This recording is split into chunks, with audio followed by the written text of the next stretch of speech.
Hey guys, thanks for coming out. We've started our preparation on Norfolk State.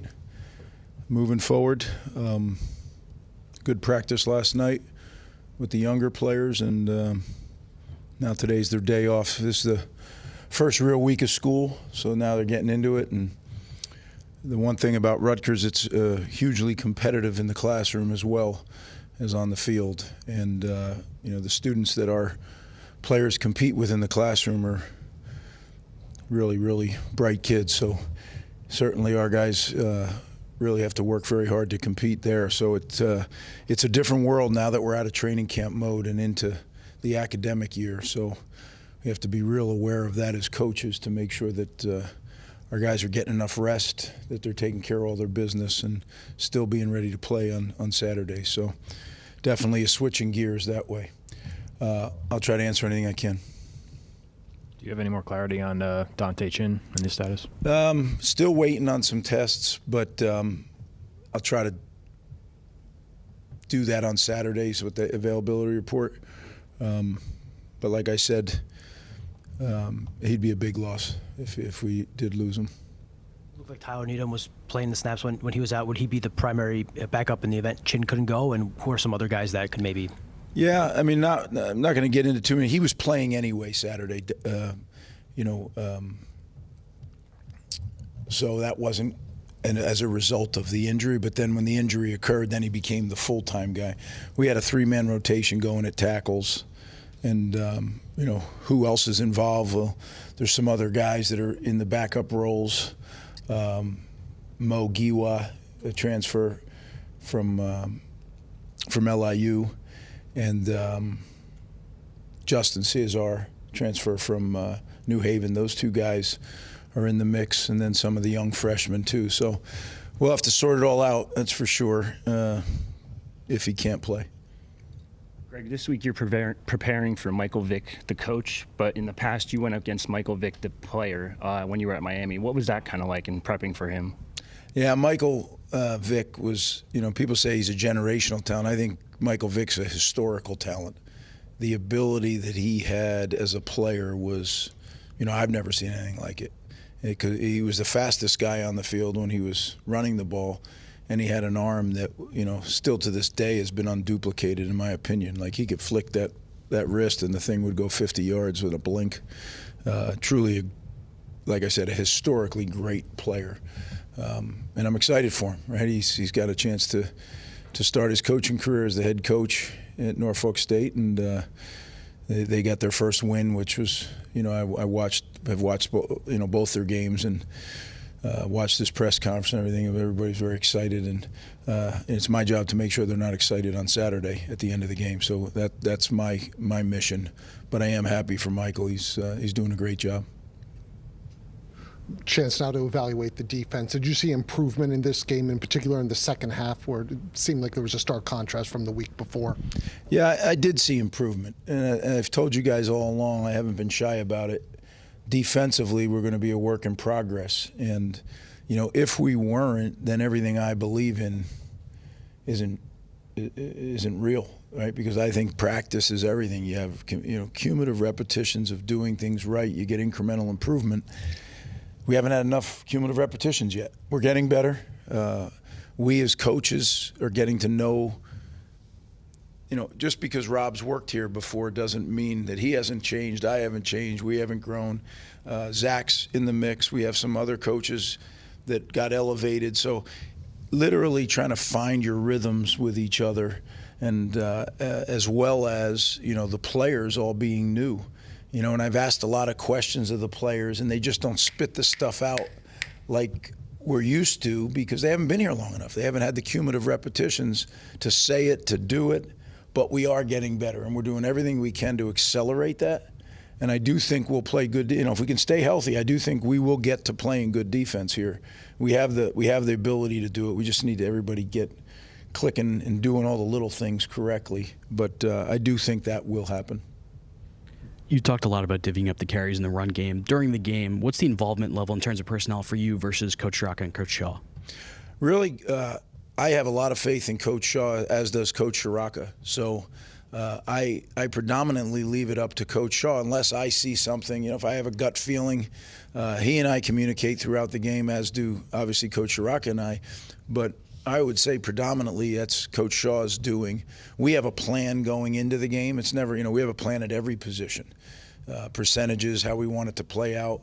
Does it always play out exactly that way? No, because the game has something to say with that. We had 44 defendable reps Saturday. That's very, very low. Like, that's not normal. You don't go into a game thinking you're going to have that. So, again, the game will make you change the plan a little bit, adapt it, but we have a plan, and then our coaches do a very good job of executing it. Coach Shaw has a good feel. Some guys just have a feel who's hot, who's not, when to get them in, when to get them out.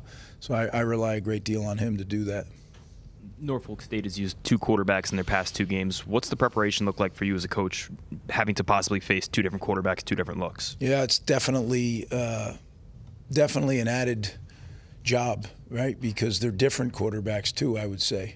I think number 4 really throws.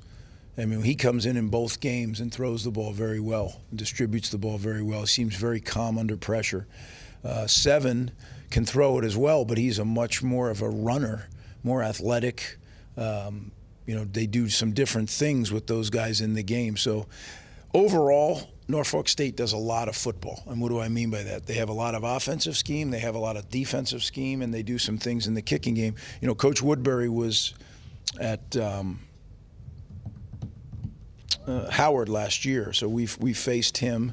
Coach Shepard, who's the offensive coordinator, was out at Minnesota with PJ, so he knows our defense and our style of play very, very well, and he's a very experienced coach. And then Coach Garvin, you look at what they're doing on defense, and we have our hands full with schematically the different types of blitzes they do and the coverages they do. So, there's certainly a lot to work on here. Today's our big game planning day, and we've had a lot of back and forth already, and it's just after lunchtime. So there's a lot of challenges that are being presented, and we'll work through it, and we'll have a good plan by the end of tonight. But it's taken some time. When you look at the way that Strong and Duff are in the process of developing, is there anything that kind of mirrors or brings back memories of some of those great receivers you had here your first time around? Yes and no. I think when you're able to throw the ball around, it reminds me of that, right? Like when you have confidence that you call a pass play and you think you're going to hit it. That feels good. That reminds me of it. But these players are so different, and I'm so different, right? How many years ago was that? So it is different stages in all of our careers. But yeah, to be able to throw the ball effectively, certainly I enjoy that. Ethan's completion percentage is up significantly from last year. It's only 2 games, but is that him? You see improvement from him? Is that the weapons around him also getting better? Is it the protection better? Just is there one thing that you can point to and say that's why he's completing so many more of his passes? Well, it's definitely he's improved. There's no doubt about that. But that we saw in the back half of last season. He's continuing to improve. But I think the receivers have gotten better. I think the tight ends have gotten better. I think the line is really improving. So yeah, I think it's overall the offense again. Ethan being in his 2nd year in the offense, and really, if you think about it, it's kind of like his 3rd year because he had Kirk at Minnesota for a year. So, I think everything has gotten a little bit better, and when you add it up, it makes it considerably better. Thursday will be 24 years since September 11th, and I know you've talked about that day in the past, but I'm just curious, Coach. Back then, you kind of had to take a little bit of a break from football to focus on other things. Now maybe you have to educate the guys a little bit on what happened. How important is that still almost a quarter of a century later? Yeah, it's still real important, right?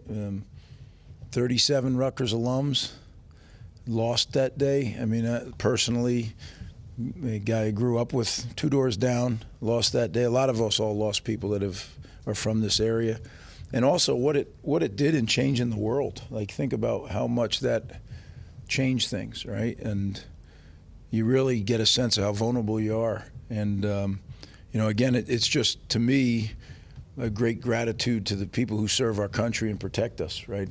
I think I will educate the team. I do every year because most of these kids, if not all of them, weren't born yet. So to them, it's just something they read in the history books. But I think being located where we are, I always tell the story. We stood on the practice fields and you could see the smoke on the horizon, and we knew we weren't playing a game, but our players just wanted to go out to get their mind onto something else. Yeah, it definitely hits home. And then a couple years ago, when we were at the Pinstripe Bowl, one of the events that they did, they took us down to the site, and then we went on a tour. And I think now a lot of the guys, having gone through that, really understand it much better. But again, half the team wasn't with us then, so maybe more than half the team. So yeah, I'll definitely educate. But that's really everything. We try to talk about things in this room as a team, not only about football, but what's going on in their world, what's going on in the world. Because the thing that can't get lost is we're educating young men to hopefully become the kind of grown men that we want in our society. So we take that real seriously. I take that real seriously in dealing with our football team. So football is a great opportunity to educate young people in a lot of ways, not just in competition and winning and all those things. But look forward to getting back out there Saturday. It seemed like a blink, and we were playing our second game. I'm sure it'll seem that way playing our third game, and we're getting better. We just got to keep focusing on the one thing we can control, and that's the here and now. There's a lot of things we can't control, but we can control what we do now, and that's what our team's focused on. So thanks again, guys.